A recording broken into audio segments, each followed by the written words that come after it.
또 이 오전 1부, 2부 때도 귀한 말씀 주셨는데 지금 이 시간에도 어쩔 수 있습니다라는 말씀을 주실 때에 열린 마음으로 많은 애 받으시기 바랍니다. 우리 나오실 때 할렐루야로 화답하시고 또 목사님께서 헌금해서 기도해 주시고 말씀 나누겠습니다. 할렐루야.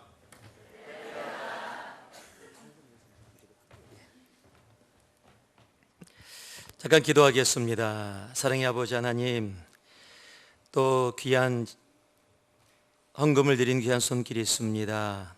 아버지 하나님, 우리 감사 헌금으로 지금까지 지켜주심을 감사하며 드린 아버지 집사님의 귀한 헌금, 또 아버지의 마음으로 드려진 귀한 헌금들을 주님 받아주시고, 아버지 하나님, 그 마음 가운데 그리고 삶 가운데 더더욱 감사의 제목들이 차고 넘치도록 채워 넘치게 부어 주시옵소서. 감사드리며 예수님 이름으로 기도합니다. 아멘. 아멘.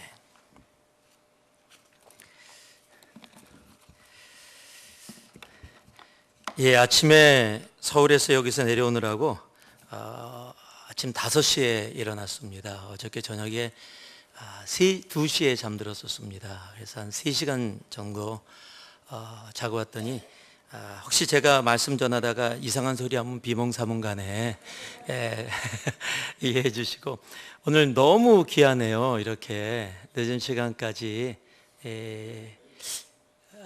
아이들은 찬양을 다 외웠어요. 악보를 드시는 분들은 조금 성숙하신 분들이 다 드셨고, 너무 귀하게 찬양하는 모습 아름답습니다. 우리 이 다음 세대가 교회의 소망입니다. 저는 아무리 교회가 힘들고 어려워도 세상의 소망은 교회라고 믿는 사람입니다. 그리고 교회의 소망은 바로 다음 세대입니다. 그래서 다음 세대가 더더욱 주님 안에서 아름답게 그 길을 소망합니다. 여기서 이렇게 앉아서 견딜 수 있을지 모르겠네요.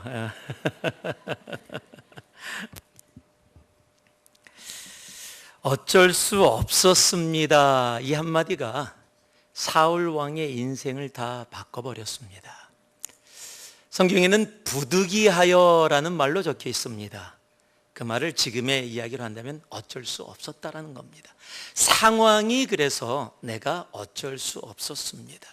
그런데 이것이 사울 왕 한 사람의 인생이 아니라 그의 후손의 인생까지도 다 온전하게 바꿔버렸습니다. 우리가 함께 봉독한 사무엘상 13장 13절을 보니까요, 사무엘이 사울에게 이르되 왕이 망령되이 행하였도다. 왕의 하나님 여호와께서 왕에게 명하신 명령을 지키지 아니하였도다. 그리하였다면 여호와께서 이스라엘 위에 왕의 나라를 영영히 세우셨을 것이오늘.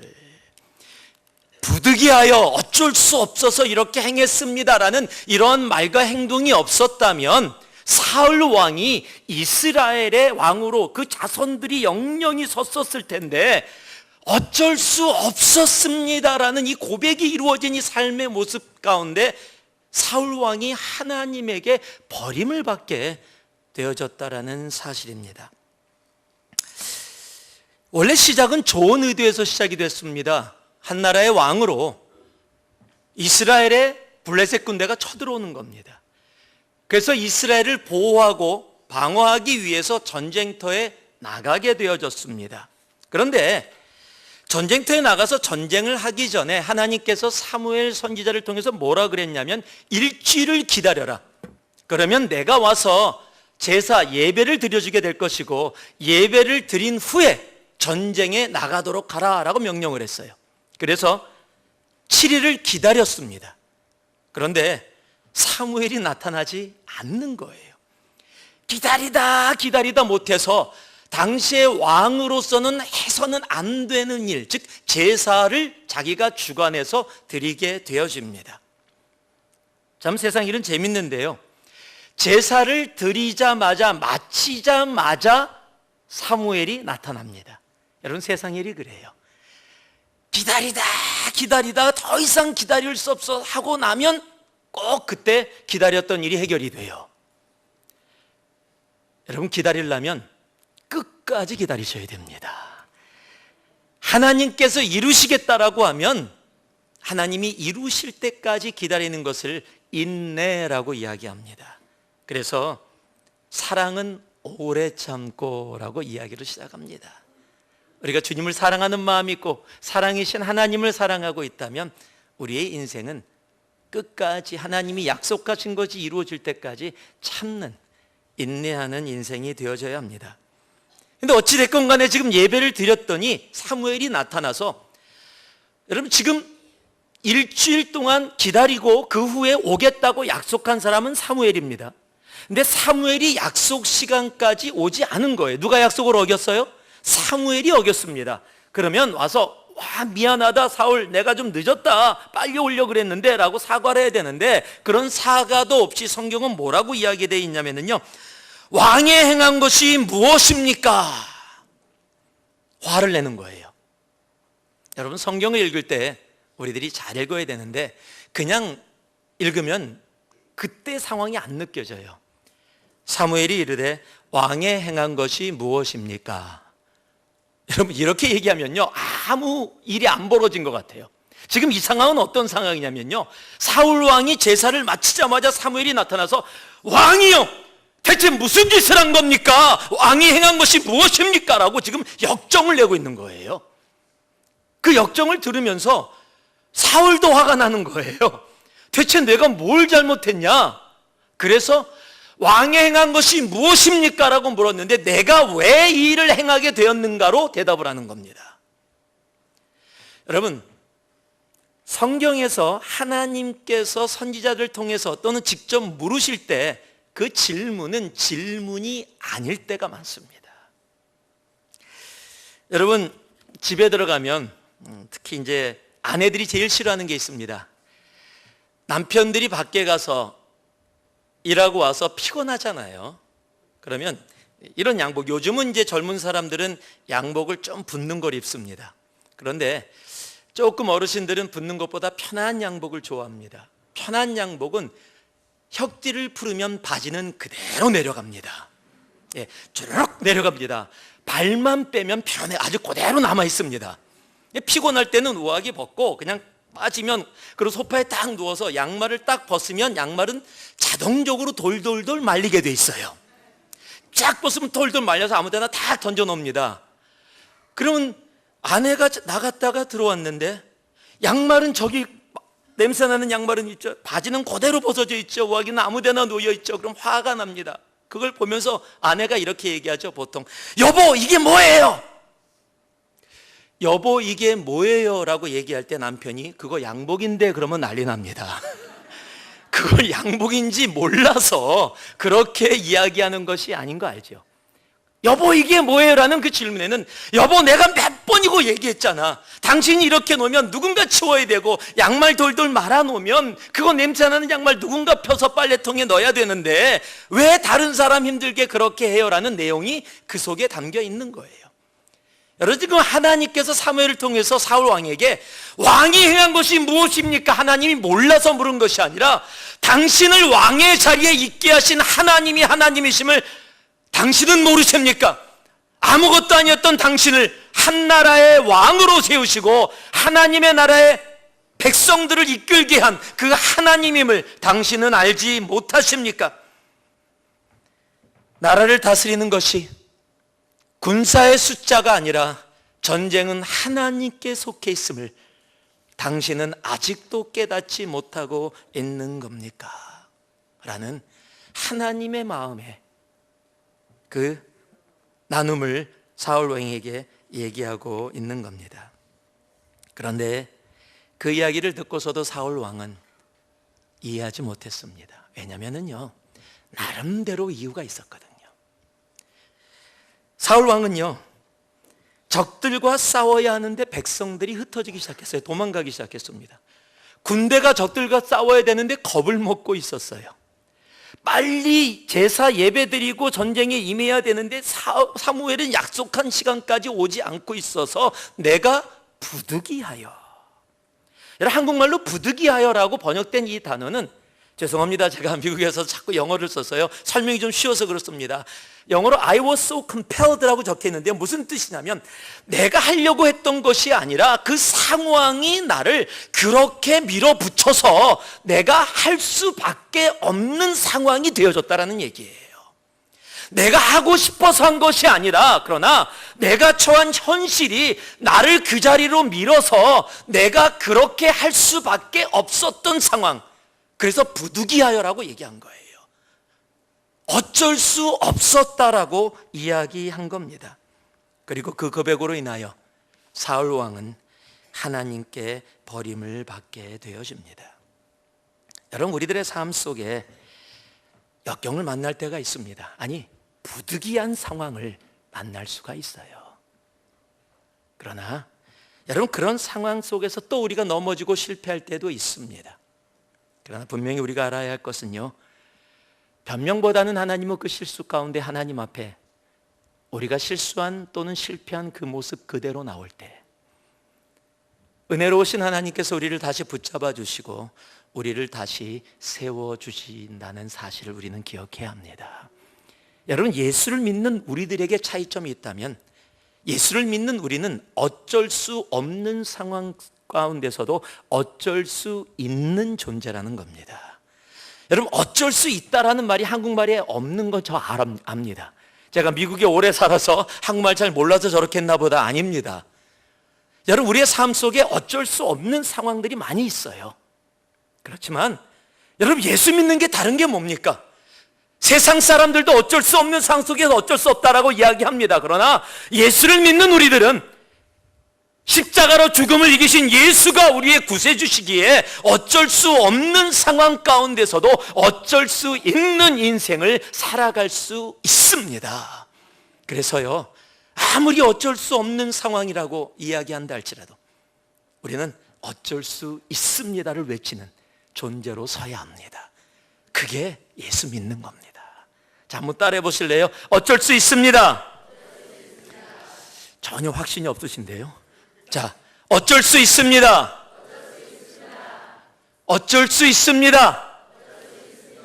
예, 아무리 어쩔 수 없는 상황에 내가 처해 있다 할지라도 여러분 기억하시기 바랍니다. 어쩔 수 있는 인생이 바로 예수를 주로 고백하는 우리들의 삶이라는 사실을. 여러분, 그러면 어떻게 어쩔 수 있는 우리가 될 수 있을까요? 현실보다 내 영이, 내 눈이 하나님께 집중되어 있을 때 우리는 어쩔 수 없는 상황 가운데서도 어쩔 수 있는 인생을 살아갈 수 있게 됩니다. 여러분, 사울 왕은요, 자신이 처한 상황을 아주 정확하게 보고 있었습니다. 우리가 안 읽었지만 그 위에를 보면은요, 적의 전차가 무려 3만 대, 적의 기마병이 6천 명, 적의 군사는 모래알처럼 많았다라고 기록하고 있으니까 적들이 이스라엘 군대보다 훨씬 많이 있었음이 정확하게 보고 있었어요. 이스라엘 사람들이 피신가고 있고 도망가고 있고요, 군사로 모집된 군사들은 겁을 먹고 도망가고 있는 상황들을 이미 보고 있었어요. 그게 어디 적혀 있냐면요, 11절 말씀에 적혀 있습니다. 제가 읽어드릴게요. 사무엘이 가로되 왕의 행한 것이 무엇이뇨? 사울이 가로되 백성은 나에게서 흩어지고 당신은 정한 날에 오지 아니하고 블레셋 사람은 믹마스에 모였음을 내가 보았으므로. 내가 보았기 때문에 라고, 이 보았다라는 단어는요, 단순히 내가 눈으로 보았다라는 의미보다 더 깊은 의미가 있습니다. 여기 젊은 사람들이 있지만 한국말은 무엇을 볼 때 그냥 보았다라는 한 단어밖에 표현이 안 됩니다. 영어로는 조금 한 3가지로 표현이 돼요. I see라는 말이 있습니다. I look이라는 말이 있어요. I watch라는 말이 있습니다. 똑같이 보았다라는 단어로 해석되지만 그 속에 담겨있는 의미가 조금 다릅니다. 지금 여기에 번역되어 있는, 보았다로 번역되어 있는 히브리어는, 이스라엘어는 라아라는 단어입니다. 이 라라는 단어는 그저 단순히 보았다라는 의미를 담고 있지만 히브리어의 특징은 한 단어 안에 여러 의미가 담겨 있습니다. 어떤 의미가 담겨 있냐면 조사하다, 관찰하다, 증명하다, 파악하다라는 의미를 함께 담고 있어요. 그러니까 사울 왕이 내가 지금 적들의 상황을 보았다라는 것은 단순히 눈을 떴더니 보았다가 아니라 적의 상황, 내가 처해져 있는 현실을 다 조사하고 관찰해서 파악이 끝났다라는 거예요. 모든 현실을 파악해서 내가 지금의 상황 속에서 가장 베스트, 가장 좋은 것으로 행한 것이 내가 지금 먼저 제사를 드리게 된 것이다. 그렇기 때문에 이 상황 속에서의 베스트이기 때문에 부득이하여 어쩔 수 없는 상황 속에서 내가 이렇게 할 수밖에 없었다. 나도 나름대로 충분한 이유와 그 변명이 있다라고 얘기한 겁니다. 사울 왕은요, 모든 상황을 다 라하고 있었습니다. 그런데 그가 한 가지 빼먹은 게 있습니다. 상황은 다 라했는데, 파악했는데 하나님을 라하지 못했다라는 사실이에요. 여러분, 지금은요, 이 현실을 참 잘 파악합니다. 그런 사람들이 많아요. 그런 사람들을 똑똑한 사람이라고 이야기합니다. 아침 2부 예배 때도 말씀드렸지만은 저희 교회는 똑똑한 사람들이 무진장 많습니다. 아주 파악이 그냥 금방금방 이 머리 돌아가는, 정말 잘 돌아가는 사람들 많아요.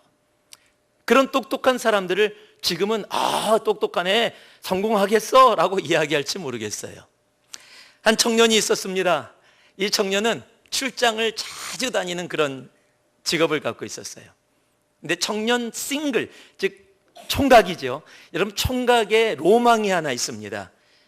출장 갈 때 비행기를 타는데 비행기 탈 때 내 자리 옆에 예쁜 여자 앉아 있는 거. 이게 로망이에요. 총각들의 로망입니다. 총각들의만 로망입니다. 그런데 한 번도 비행기를 탔는데 그런 사람이 안 앉아 있었어요. 꼭 그렇게 바라면은요, 더 등치 크신 아저씨나 아주머니들이 앉을 때가 참 많습니다. 그런데 다 그래서 포기하고 있었는데 어느 날 비행기를 딱 탔는데 이게 웬일입니까? 자기가 꿈을 꿔왔던 그런 여자가 자기 자리 옆에 앉아 있는 거예요. 너무 좋았습니다. 이 기회를 절대 놓칠 수가 없다. 잡아야 한다.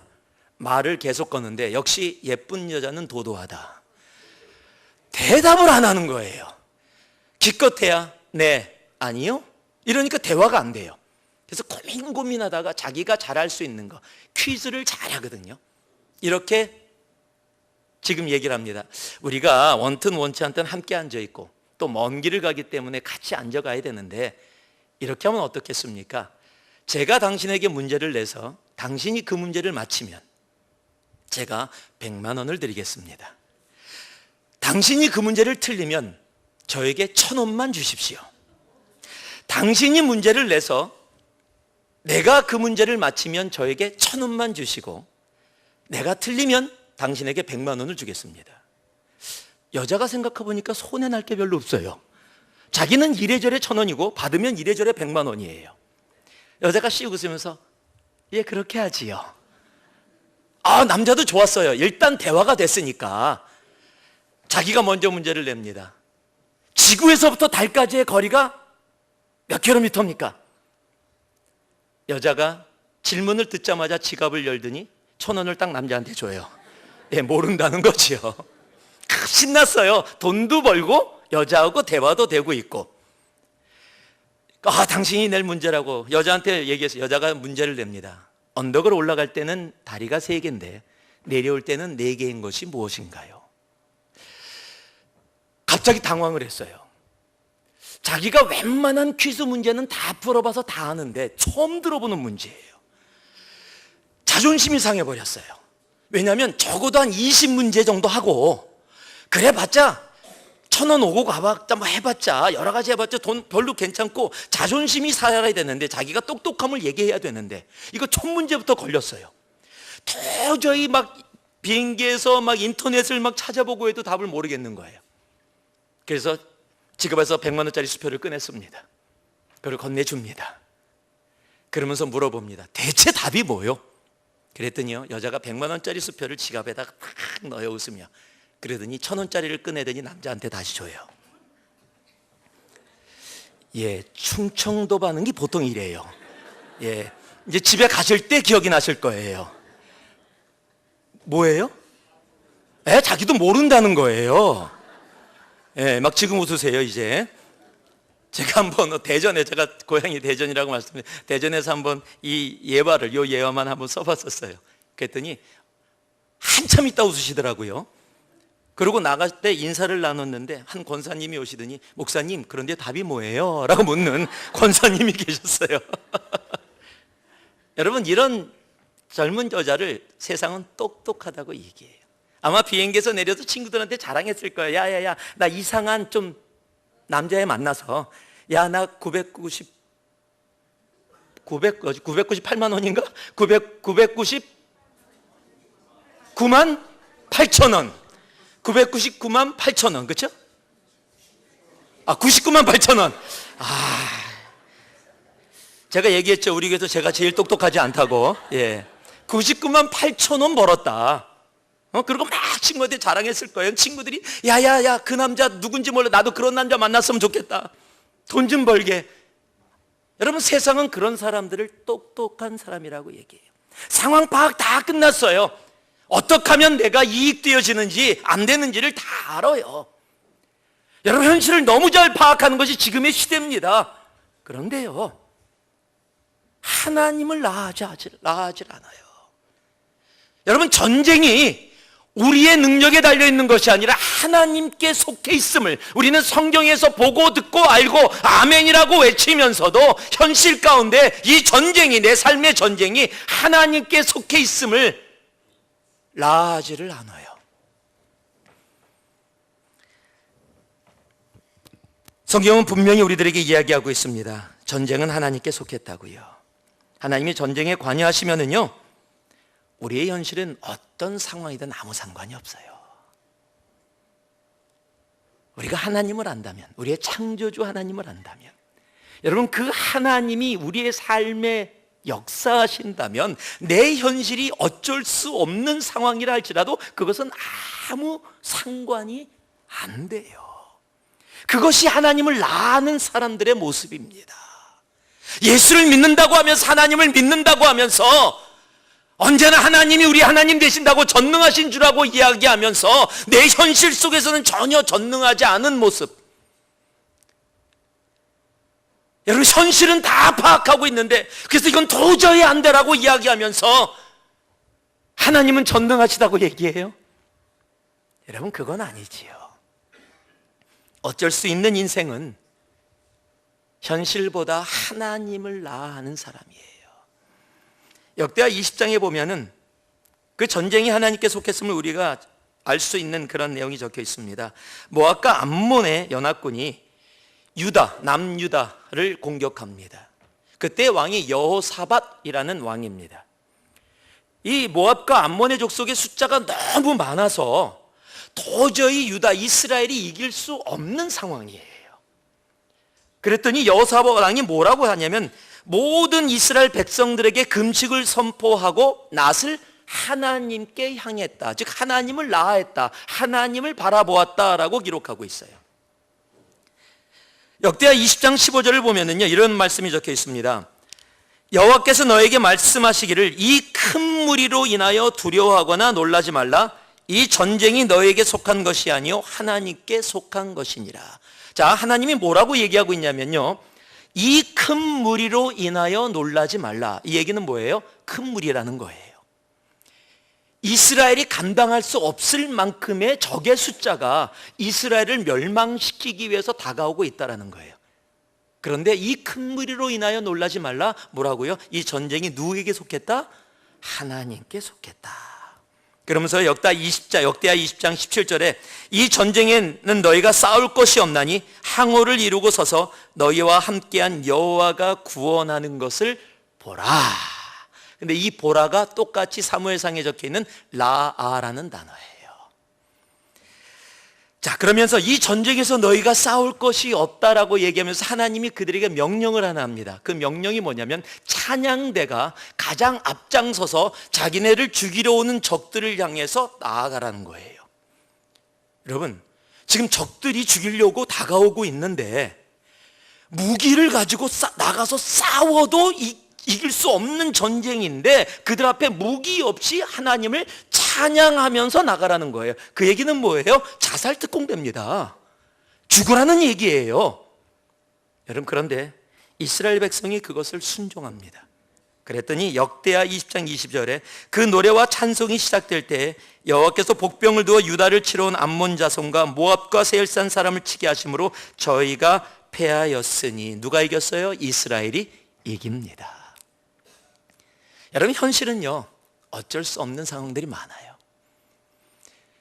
지금 적들이 쳐들어오는데 찬양하래요. 이거 바보 같은 소리예요. 야, 예수 믿는다고 그렇게 믿는 거 아니야.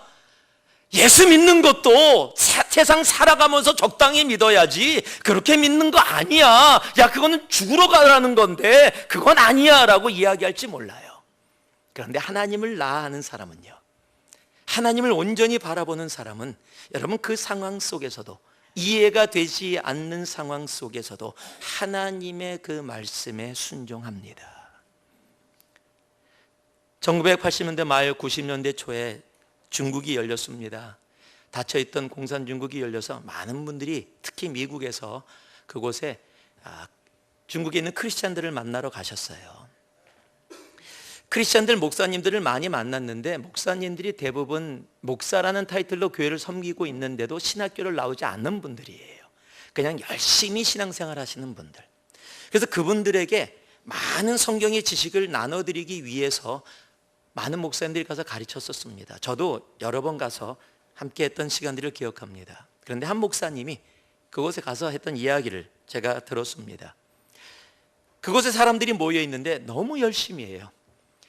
이 본당의 한 4분의 1 정도 되는 곳에 한 200~300명이 의자 없이 바닥에 앉아서 여름에, 뜨거운 여름에 땀을 뻘뻘 흘리면서 어깨와 어깨가 마주단 상태 속에서 4일 동안 계속 앉아서 말씀을 듣는 거예요.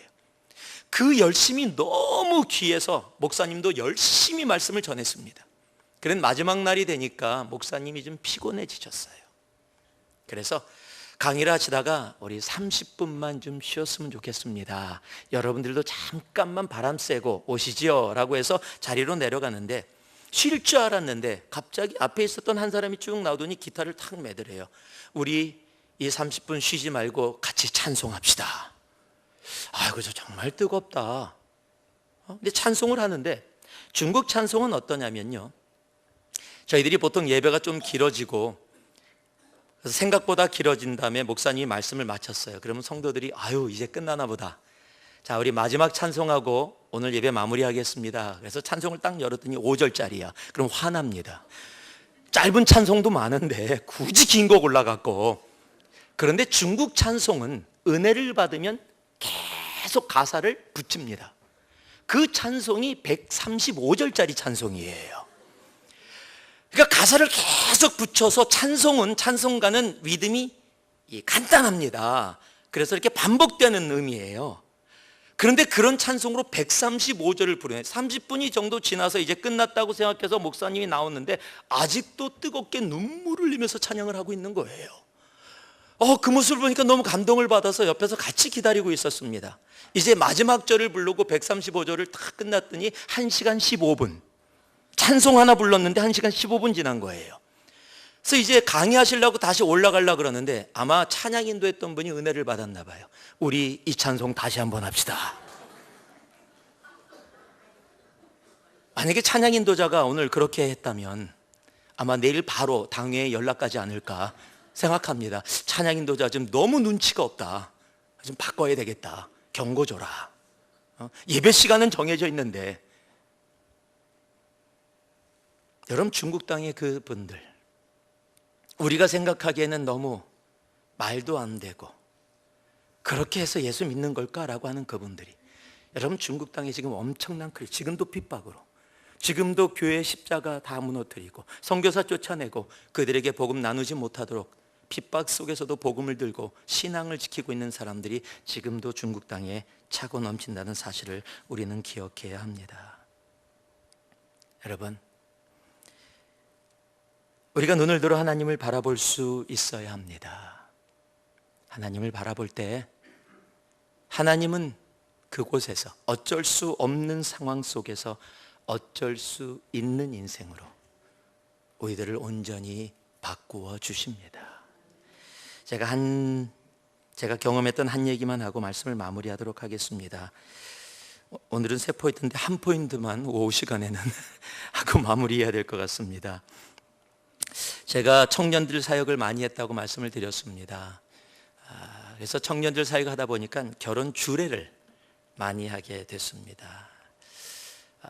저는 결혼 주례를 새벽 5시에도 해봤습니다. 호주에 가서 제자를 키웠던 제자들이 호주에서 결혼식을 한다 그래서 오후 5시에 결혼식 한다 그래서 가봤더니 새벽 5시더라고요. 왜 새벽 5시냐 그랬더니 일출을 보면서 하겠다고. 근데 그날 폭풍과 비바람이 쳤습니다. 그래서 그래도 새벽 5시에 하여튼 그런 결혼식들이 참 많은데, 지금 제가 여러분과 나누는 이 결혼식은 제 인생에서 참 잊혀지지 않는 결혼식입니다. 한국에서 결혼식을 했습니다. 서울의 여의도라는 곳에 결혼식장을 마련하고 저를 강남 쪽에 숙소를, 호텔을 얻어줬습니다. 토요일 날 오후 5시에 결혼식이 있었는데 저보고 한 늦어도 3시까지 와달라고, 2시간 전이면 된다고. 그리고 한국 이 결혼식장이 그렇더라고요. 5시부터 6시 안에 결혼식을 마치고 6시부터 7시에 또 결혼식이 있어요, 결혼식장에. 그러니까 딱 1시간만 주어진 겁니다. 제가 미국에서 왔고 결혼을 축복해 주러 주례하러 왔으니까 뭐 알았다고. 그리고 호텔에서 나오고 있는데 한 친구한테 연락이 왔어요. 제 다른 제자인데 수원에서 전도사를 하고 있는데 제가 결혼식 주례하는 걸 알고, 목사님, 제가 지금 차를 가지고 출발했는데 목사님 기다리시면 제가 목사님을 데리고 같이 결혼식장을 가겠다고. 그래서 괜찮을 것 같아서 그래, 그럼 빨리 와. 그리고 기다리고 있는데 말을 짧게 하면 안 오는 거예요, 친구가. 그곳에서 택시를 타도 토요일 날 한 30분 걸리고 이 트래픽이 걸리면은 한 45분 걸린다고 그래요. 버스로나 지하철이 그렇게 빨리 연결 안 돼 있을 때입니다. 그래서 기다리다 못해 결혼식장에서 계속 전화 와요. 목사님 어디 계세요? 빨리 오세요. 기다리다가 너무 늦어진 것 같아서 제가 2시 15분에 4시 15분에, 그러니까 5시가 결혼식인데 45분은 늦어도 간다고 해서 기다리다가 제 실수지만 4시 15분에 택시를 타고 나왔어요. 택시를 타고 호텔에서 나와서 길을 하나 돌면서 좌회전을 했는데 이게 웬일입니까? 앞에가 파란불인데 차가 완전히, 토요일 날 강남에 차가 많다는 걸 저는 전혀 몰랐습니다. 미국은 토요일 날 차가 없습니다. 그래서 그냥 미국이라고 생각했어요. 저를 데리러 온 전도사도 그렇다고 생각을 한 거예요. 그런데 못 오게 된 겁니다. 자동차에서 기다리는데 15분이 또 지나갔습니다. 20분이 지나갔습니다. 도저히 안 돼서 내렸습니다. 그때가 12월 18일입니다. 제가 캘리포니아에 있는데요, 캘리포니아는 겨울이 그렇게 춥지 않기 때문에 다 춘추복입니다. 저는 춘추복만 가지고 왔습니다. 그리고 결혼식 주례하려고 가운을 갖고 왔고 성경책 하나 들고 전화기 들고 있었습니다.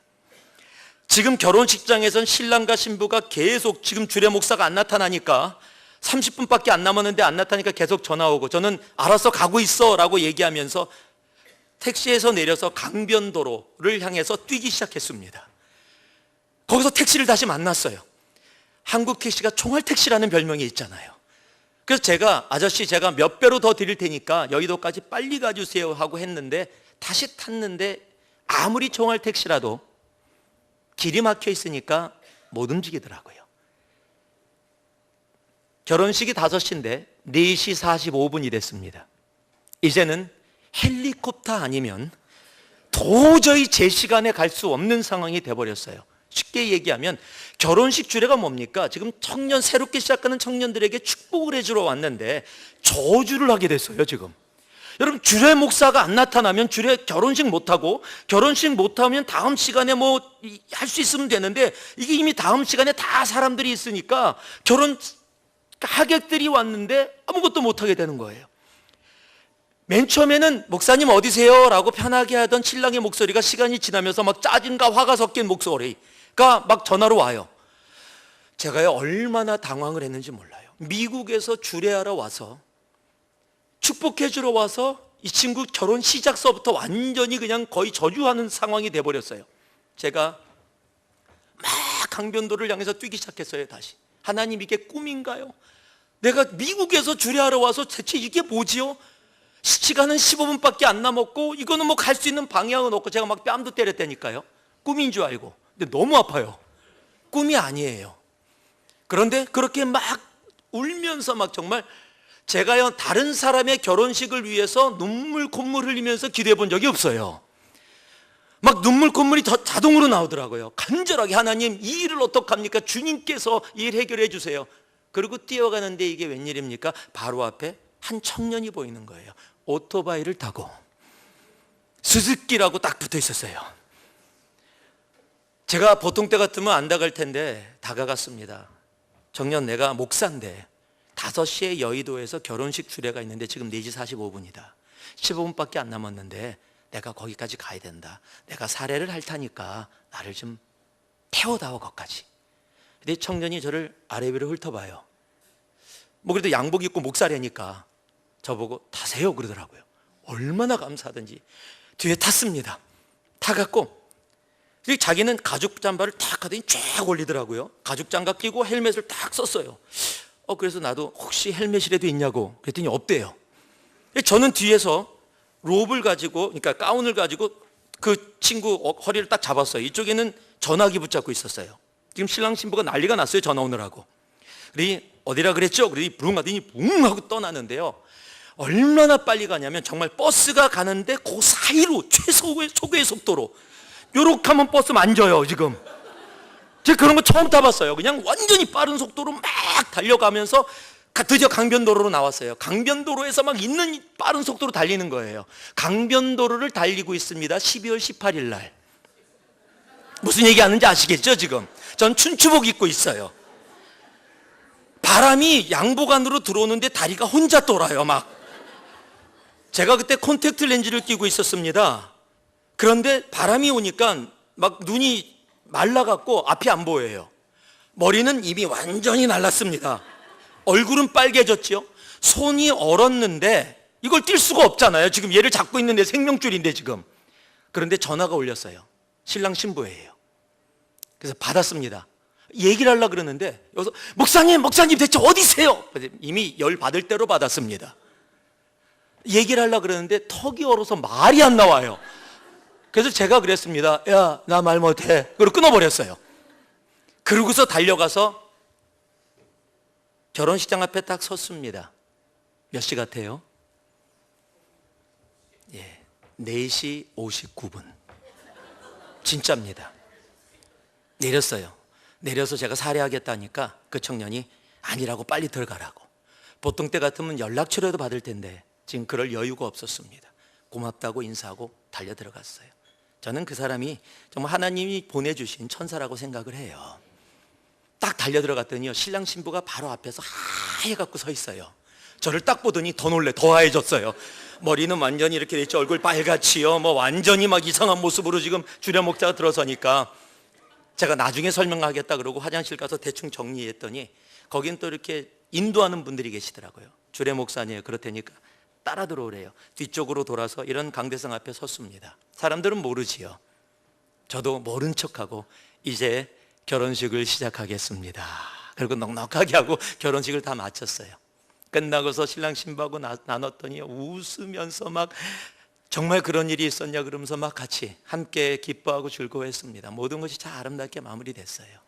제가 거기서 깨달은 게 있습니다. 아무리 어쩔 수 없는 상황이라 할지라도 여러분 간절히 주님 바라보면요, 자 한번 따라하세요. 어쩔 수 없는 상황 속에서도 주님만 끝까지 바라보면 오토바이 탄다. 무슨 오토바이요? 영적인 오토바이예요. 어쩔 수 없는 상황 속에서도 하나님은 어쩔 수 있게 해주십니다. 우리의 삶 속에 어쩔 수 없는 삶들 분명히 많이 있습니다. 아마 지금도 그렇게 어쩔 수 없는 상황을 통과하는 우리 남편이 어쩔 수 없어요. 우리 자녀가 어쩔 수 없어요. 우리의 물질적인 상황이 도저히 어쩔 수 없어요라고, 내 건강의 상태가 어쩔 수 없어요라고 이야기하시며 눈물 흘리시는 분들도 있을지 모릅니다. 그러나 말씀드립니다. 현실을 보면 어쩔 수 없습니다. 사울 왕 그 현실 다 보고 있었습니다. 그래서 어쩔 수 없어서 하나님이 하지 말라는 거 했습니다. 왜요? 현실이 그렇게 자신을 밀어붙였다라는 거예요. 그러나 예수 믿는 우리는 어쩔 수 없는 상황 속에서도 어쩔 수 있습니다. 끝까지 주님의 말씀 붙잡고 주님만 바라보며 나아갈 때 하나님은 우리를 어쩔 수 없는 상황 속에서도 분명히 어쩔 수 있는 인생으로 만들어 주십니다. 자, 우리 옆에 분들하고 손 악수하시면서 웃으면서 어쩔 수 있습니다. 그러고 한 분 인사 좀 나눠주시죠. 어쩔 수 있습니다. 어쩔 수 있습니다. 예, 잠깐 기도하겠습니다. 사랑의 아버지 하나님, 우리 인생에 참 부득이한 상황, 어쩔 수 없는 상황을 예수를 믿지만 만납니다. 그러나 어쩔 수 없는 상황 만났다고 그 현실 다 보고 정말 어쩔 수 없잖아요 라고 변명하는 우리 인생 되지 말게 하시고, 어쩔 수 없는 상황 속에서도 주님을 온전히 바라보며 어쩔 수 있는 우리 모두 되게 하여 주옵소서. 예수님 이름으로 기도합니다. 아멘.